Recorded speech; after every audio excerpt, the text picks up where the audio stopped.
और यहाँ पे आ चुका है मेरे इंजन का वार्निंग लाइट।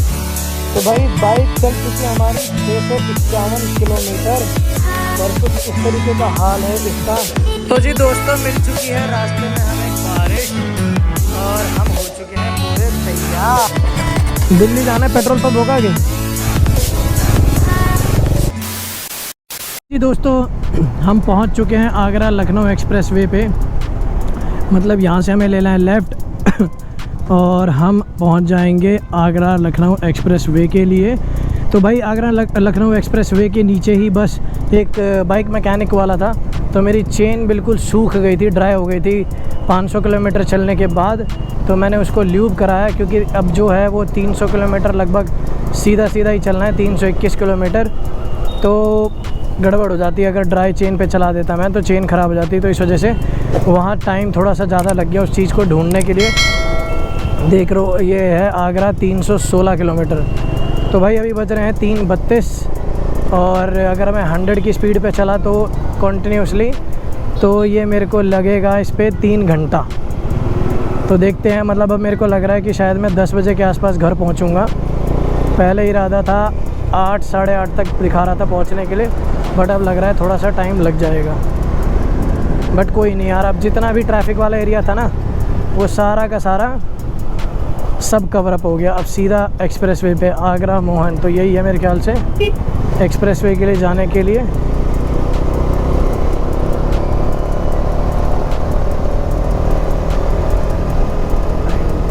अब भाई ये सबसे बोरिंग भी है। ओ भाई क्या लीन एंगल है, कुछ ज़्यादा ही लीन हो गया यार।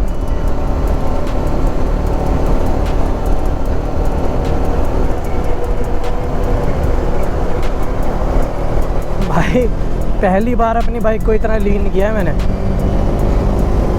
तो अब यहाँ से हमारा कटेगा टोल और उसके बाद 321 किलोमीटर तक। हालांकि ये बहुत ही बोरिंग एक्सप्रेस वे है, बट आई विल ट्राई कि मैं अच्छे तरीके से इसे कवर अप कर लूँ।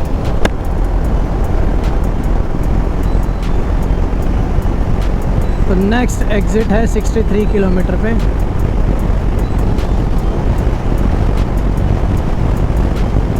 आगरा 316 किलोमीटर।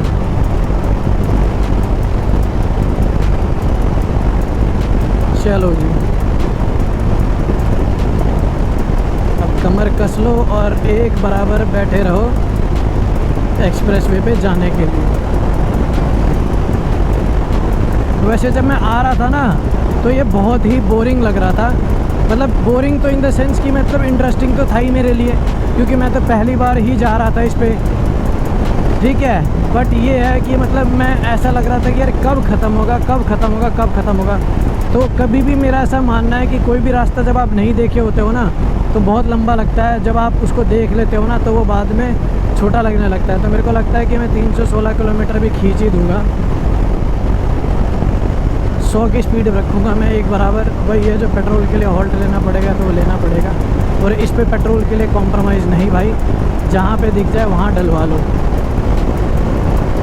तो ये है देश का दूसरा सबसे बड़ा एक्सप्रेस वे। किसी टाइम पे ये पहला हुआ करता था, बट अभी पहला हो चुका है पूर्वांचल, सेकंड हो गया है ये, और थर्ड हो गया है यमुना एक्सप्रेस वे। तो आज हम 2 एक्सप्रेस वे कवर अप करेंगे, एक तो ये वाला और एक उसके बाद होगा जो हमारा वो होगा यमुना एक्सप्रेस वाला। तो आ चुका हमारे इस ट्रिप का सबसे पहला टोल, जहाँ पे बाइक का टोल लगता है। तो यहाँ की पर्ची कटेगी आई बिलीव 321 रुपये समथिंग के आसपास, और फिर उसके बाद कटेगी दूसरे वाले की 205 रुपये। तो यही 2 एक्सप्रेसवे हैं जिनके ऊपर में आपके बाइक का भी टोल लगता है, वरना ऑल ओवर इंडिया में कहीं पे भी किसी भी बाइक का टोल नहीं लगता। अब आई डोंट नो ये इस वाले पे टोल कटेगा कि दूसरे वाले पे कटेगा, ये तो खैर जानना पड़ेगा। देखो ये मुझे याद आ गया, जब मैं आ रहा था ना तो उस वाले लाइन पे मैंने उधर साइड पे फुटेज पे एक बंदे के हेल्प लेके अपने बाइक में फ्यूल अप करवाया था। हालांकि ज़रूरत पड़ी नहीं थी, इसलिए क्योंकि मुझे वीडियोस देख के लगा था कि भाई ऐसा कुछ गड़बड़ होगा, ये होगा फलान ढिंगाना। तो जी भाई हमारा टोल कटेगा, यही है वो टोल गेट। हाँ जी भैया, कितना भाई? दिल्ली जाना है जहाँ तक का। 300। अभी वहीं देखेंगे आगे मैं ना।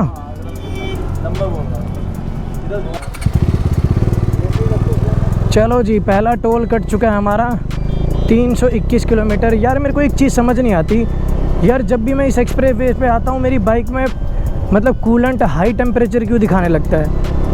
अब ये लगा लो कि मैं पूरे बिहार के ट्रिप में जब गया था तो यहाँ से जाते के टाइम में एक बार भी टेम्परेचर हाई नहीं आया, ठीक है। यहाँ पे जब मैं आ रहा हूँ पीछे से तो हाई नहीं आया।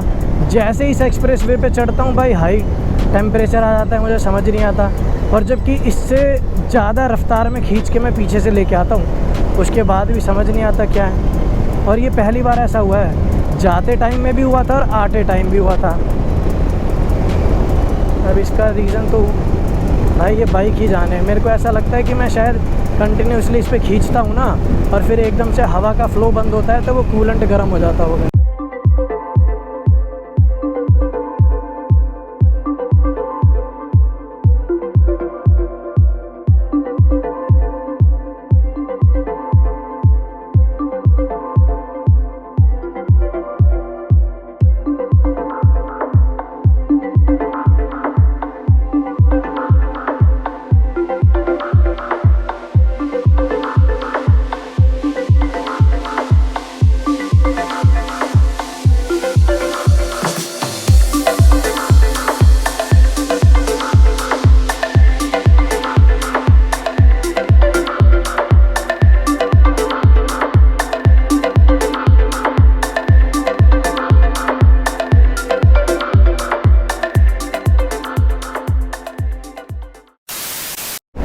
सो दोस्तों ये देखो, ये है हमारा एयर स्ट्रिप।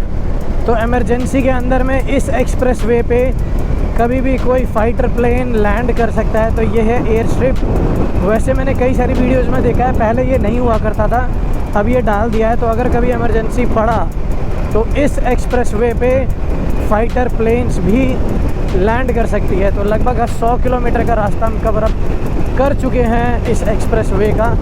और भाई इस बार ना मैं थोड़ा सा जाने के टाइम पे मैंने थोड़ी सी स्पीड अपनी ज़्यादा रखी है, इसलिए क्योंकि मैं एक्सप्रेस वे को अंधेरे में नहीं कवर अप करना चाहता। ये वाला तो मतलब एनी हाउ किसी भी हाल में मैं दिन में ही कवर कर लूँगा। वो जो यमुना वाला है, यमुना वाला को शायद रात हो जाए इसको कवर अप करने के लिए, तो इस वजह से मैं थोड़ा सा तेज़ चला रहा हूँ। तो ये स्ट्रिप यहाँ से ख़त्म हो जाती है। तो मैंने ऑन एन एवरेज स्पीड मैंने रखी है इस एक्सप्रेस वे पे 130, 135, 130, 135। तो जल्दी से कवर अप हो गया रास्ता। बस ये है कि फ्यूल मतलब ये लगा लो कि फ्यूल ज़्यादा लग जाएगा, 3-4 लीटर फालतू। तो ये आ गया एक्सप्रेस वे का पहला एग्ज़िट। और भाई फ्यूल का रिस्क मेरे को लेने का ही नहीं है, तो भाई मैं जो भी मिलेगा सब पे चाहे 100 रुपये का ही फ्यूल का आना है, पर मैं फ्यूल भरा के ही जाऊंगा।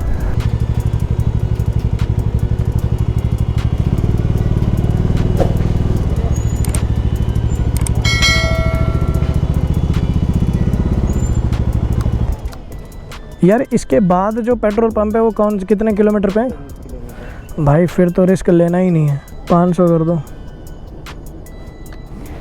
नहीं होगा ना। मैं नेपाल गया था ट्रिप पे, तो वही 12 दिन की ट्रिप कंप्लीट करके आ रहा हूँ। ये है मेरा। चलो जी, thank you so much. Okay जी दोस्तों, तो पहला स्टॉपेज लिया था मैंने पेट्रोल के लिए। सोचा था यहाँ पे मैं बैठ के कुछ खाऊंगा पीऊंगा, बट यार देखो क्या है ना कि मैंने मैप में देखा तो भाई मेरे को जो टाइम दिखा रहा है घर पहुँचने का वो दिखा रहा है 11 बजे। वो कोई दिक्कत नहीं है वैसे तो, मैं मतलब 12-1 बजे भी पहुँचूँगा तो भी मुझे कोई प्रॉब्लम नहीं है। बट क्या है ना कि मेरा मन नहीं है कि मैं एक्सप्रेस वे को रात में कवर अप करूं, क्योंकि रात में अब समझ ही रहे हो मतलब थोड़ा सा ना रिस्की हो जाता है, क्योंकि लोग अल्कोहल कंज्यूम करके फिर गाड़ियां चलाते हैं। ये बहुत सारी चीज़ें होती हैं, झपकी आ रही होती है, पूरे दिन के सफ़र में चले हुए होते हैं। तो इसीलिए मैं दिन के उजाले में जितना चीज़ें कवर अप कर सकता हूँ उतना चीज़ें कवर अप करूँगा। का नज़ारा देखोगे किसी ने कलर किया हो, इतना अमेजिंग लग रहा है ना। मेरे को बस इतना लग रहा है कि मतलब कि यार काश कोई साथ में होता ना, या फिर एक सेल्फी सी डंडी सी होती ना, तो मैं ये वाले को ना थोड़ा सा ऊंचा करके और फिर उसके बाद लेता फ़ोटो, या फिर ऐसे मेरी होती या फिर कोई चलते हुए। तो सोलो राइड का ना एक नुकसान ये भी है यार कि आप जो मतलब पॉइंट ऑफ व्यू होते हैं ना, कैमरा पॉइंट ऑफ व्यू, वो लिमिटेड ही रख सकते हो। कोई नहीं यार, आप लोग थोड़ा सा सपोर्ट करोगे तो जल्दी मैं 360 कैमरा भी ले लूँगा। इट जस्ट कि भाई सारी चीज़ें तभी खर्चा करना या लेना पैसा वर्थ है जब आप लोग सपोर्ट करोगे, क्योंकि जो भी ब्लॉगर है ना भाई उसको पता है कि ये सारी चीज़ें कितनी एक्सपेंसिव आती है। अब समझ आया कि ये जो बाइक वाला है, मतलब ये लखनऊ एक्सप्रेसवे पे क्यों क्या नाम है, रात के 10 बजे के बाद से और सुबह के 5 बजे से पहले, मतलब 5 बजे तक क्यों टू व्हीलर को नहीं जाने देते। भाई ये वैसे ही इतना डरावना हो जाए, ये रात को देख रहे हो कोई है ही नहीं भाई। पिछले मेरे ख्याल से 25 से तो मैं नोटिस कर रहा हूँ, मुझे खुद ही नहीं पता, मतलब 30-40 किलोमीटर से तो मैं अकेला ही हूँ इस पूरे एक्सप्रेसवे पे। 1 hour later. सो दोस्तों, हम हैं लगभग दिल्ली से 350 किलोमीटर पीछे, और मम्मी का फ़ोन आ गया था तो भाई मेरा इंटरकॉम मुझे जवाब दे चुका है। ये इसमें गाना बज रहा है पर पता नहीं क्यों इसका माइक काम नहीं कर रहा। तो भाई अभी देखो क्या मस्त एपिक नज़ारा है, और इतना बोर हो गया ना मैं इस एक्सप्रेसवे पे, इतना बोर, मैं क्या ही बताऊं। अब तो वीडियो बनाने का भी मन नहीं कर रहा। और यहाँ पे आ चुका है मेरे इंजन का वार्निंग लाइट, मतलब ऐसा कुछ इशू नहीं है, सिर्फ हाई कूलेंट टेम्परेचर लिखा आ रहा है। तो भाई बाइक चल चुकी है हमारी 651 किलोमीटर, और कुछ इस तरीके का हाल है इसका। कितनी मज़ेदार लग रही है भाई। ये जितने भी बंदे आ रहे हैं ना उधर से, इन सब को क्रॉस करके गया था मैं। सारे के सारे मेरे को देख रहे थे कि भाई क्या ही चला रहा है बंदा ये। बोरियत ही इतनी हो रही थी भाई, मैं खींच रहा था। मैंने कहा यार चल भाई जल्दी जल्दी कवर अप करें, क्योंकि अभी एक और एक्सप्रेसवे भी है जो कि है यमुना एक्सप्रेसवे, और क्या ही कमाल लग रही है ना मिशलिन के टायर। आय हाय हाय, क्या ही बोलने इसके यार। ये इस एंगल में इतनी ज़बरदस्त लग रही है ना, काश मेरे साथ कोई होता, मैं वहाँ पे बैठता बीच में और फिर फ़ोटो खींचता, क्या ही कमाल की फ़ोटो आती। अब एक्सप्रेसवे पे किसको बोलूँ मैं, और किसी को बोलने के बाद भरोसा भी तो नहीं है ना। छोड़ो, क्या ही कर सकते हैं। कॉन्टीन्यूसली एक बराबर मैंने 200 पता नहीं कितना 40 किलोमीटर की 235 किलोमीटर खींच दिया भाई। गाना चल रहा था, मम्मी का फ़ोन आ गया था तो मैंने कहा बात भी कर लेते हैं और 2-4 मिनट हॉल्ट भी ले लेते हैं। तो ये जितने भी कार वाले पीछे जा रहे हैं ना, तो सारे के सारे सबको मैं क्रॉस कर चुका हूँ। उन सबको सोचो कितने पीछे से क्रॉस करके आ रहे हैं। मतलब ये लगा लो कि 70 किलोमीटर तक तो मेरे आगे पीछे कोई था ही नहीं।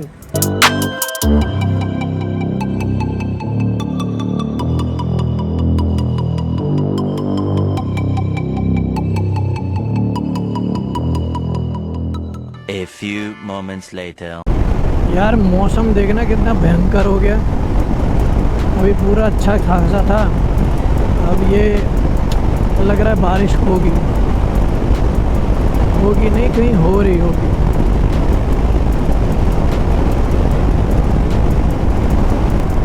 अबे आ गई यार, आ गई। कैमरा छुपाओ। तो जी दोस्तों, मिल चुकी है रास्ते में हमें बारिश, और हम हो चुके हैं पूरे तैयार। रुकने का नहीं है रे बाबा, रुकेगा नहीं आदमी। सिर्फ 120 किलोमीटर रह गया ये वाला रास्ता, और इसको फटाफट से एंड करते हैं और फिर पहुंचते हैं हम अपने यमुना एक्सप्रेसवे पे। इसको देख के लग रहा है कि बहुत मुश्किल से मुश्किल 30-40 किलोमीटर बारिश होगी, और एक्चुअल में बारिश है भी नहीं, सिर्फ और सिर्फ ये फुहारा है। बट फिर भी पहन लेता हूँ मैं। और अब मैंने ना ये जो गोप्रो है ना उसको वाटरप्रूफ बना दिया, तो अब और मज़ा आएगा। अब मैं होगा भी ना तो भी नहीं रुकने वाला, शूट करता ही चलूँगा मैं। तो बस सेटअप कर लिया, फ़ोन को रख देता हूँ मैं अंदर, तभी इस रेन लाइनर को मैं बंद करूँगा क्योंकि फ़ोन रखने वाला हूँ मैं।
ऑलराइट जी दोस्तों, हमारा यहाँ पे होता है आगरा लखनऊ एक्सप्रेस वे ख़त्म और एग्ज़िट आ चुका है 22 किलोमीटर पहले ही। तो अब यहाँ से चालू हो जाएगा कुछ देर बाद यमुना एक्सप्रेस वे और वो दिल्ली को कनेक्ट करेगा। तो हम निकाल लेते हैं अपना टोल। आई होप बस इसी में हो।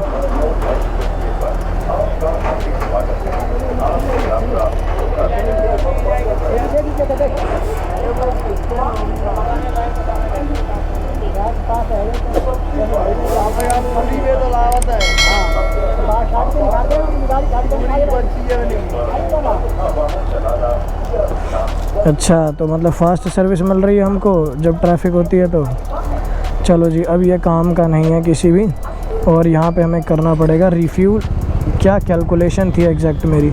सो जी फाइनली हम एग्ज़िट हो चुके हैं आगरा लखनऊ एक्सप्रेस वे और अभी हम घुस रहे हैं दिल्ली के लिए। तो अभी आगे आ जाएगा कुछ देर में यमुना एक्सप्रेस वे। बट अभी टेंशन मेरे को ये हो रखी है कि यार फ्यूल कहाँ मिलेगा, इसलिए क्योंकि मैं कैलकुलेट करके आया था तो मेरे हिसाब से तो मतलब चल ठीक था, मैं आगरा एक्सप्रेस वे तो का पार कर चुका। बट अब इसके अंदर मैक्सिमम रेंज बची होगी 30-35 किलोमीटर। भाई ये पेट्रोल पंप कहाँ होगा आगे?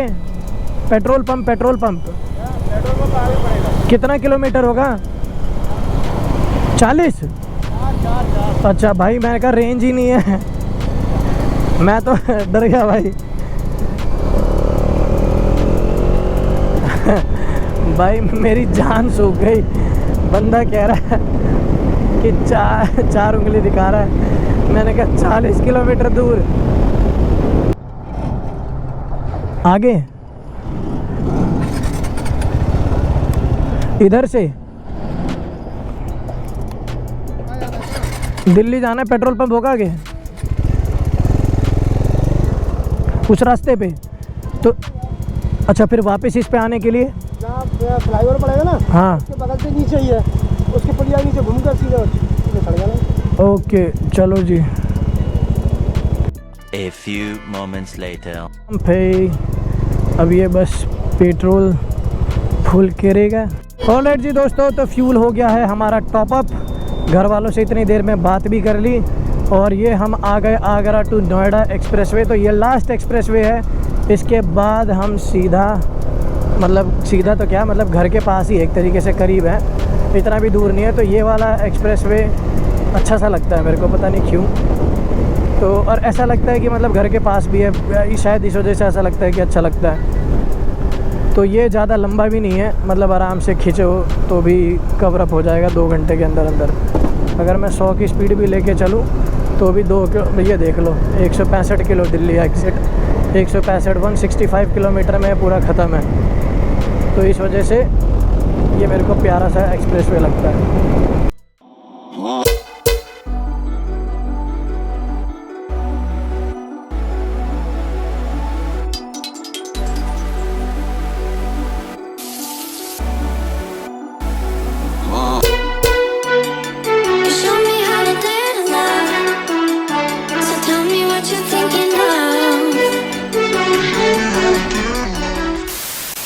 तो दोस्तों हम पहुंच चुके हैं नोएडा के अंदर में और अब लगाते हैं दिल्ली का लोकेशन।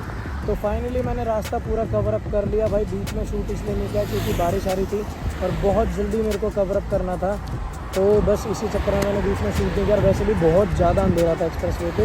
तो अभी लगाते हैं अपने घर का मैप और सीधा घर पहुँचते हैं। तो घर यहाँ से होगा 30-35 किलोमीटर दूर।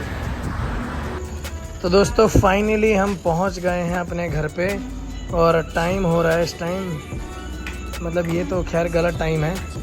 टाइम दिखाता हूँ मैं आपको इसके अंदर में।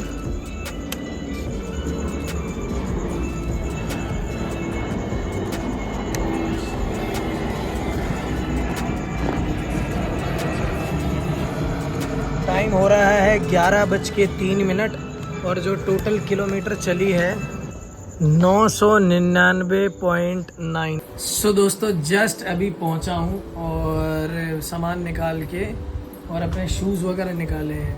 और भाई एक दिन में कोई बंदा 1000 किलोमीटर करता है मतलब बारिश में, धूप में और मानसून के मौसम में तो देखो उसका क्या हाल होता है। मैं दिखाता हूँ आपको। देख रहे हो कितनी मेहनत होती है। अब कुछ लोग ये भी बोलेंगे कि भाई हमने थोड़ी खाया, बट एक बात बता रहा हूँ कि पैशन फॉलो करने के साथ साथ कि क्या क्या कॉन्सिक्वेंसेस भी होते हैं।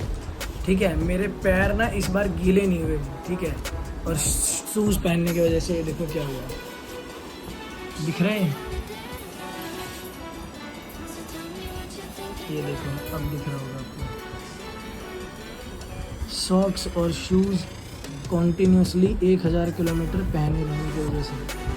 तो दोस्तों, अगर ये वीडियो आपको किसी भी रीज़न से अच्छी लगी होगी, बहुत ज़्यादा नींद आ रही है, एक दिन में 1000 किलोमीटर करना आसान बात नहीं होता। जब मैं गया था तो बहुत रिलैक्स होके गया था, यहाँ रुका था, वहाँ रुका था, और उसके बाद मतलब मैं 3 बजे निकला था, तब जाके मैं 10 बजे सिर्फ गोरखपुर पहुँचा था। और यहाँ मैंने 5 बजे सुबह निकला हूँ और दिल्ली अपने घर में मैं 11 बजे मतलब 11:10 पे आ चुका हूँ। तो और ये भाई मैंने अपने पूरे ख़ानदान का ना हिस्ट्री क्रिएट कर दी है, क्योंकि मैं अपने मतलब ख़ानदान का पहला लड़का हूँगा जो अपने गांव बाइक से गया। दूसरी बात कि एक दिन में वापस रिटर्न आया हूँ। तो भाई अगर ये वीडियो आपको किसी भी रीज़न से अच्छी लगी होगी तो भाई वीडियो को लाइक कर देना, चैनल को सब्सक्राइब कर देना भाई, प्लीज़ आपको सपोर्ट कर ही देना। अभी तो इससे भी ख़तरनाक वाली ट्रिप होने वाली है लद्दाख की, बट हाँ उसमें ये है कि उसमें मेरा दोस्त होगा बलूजा साथ में।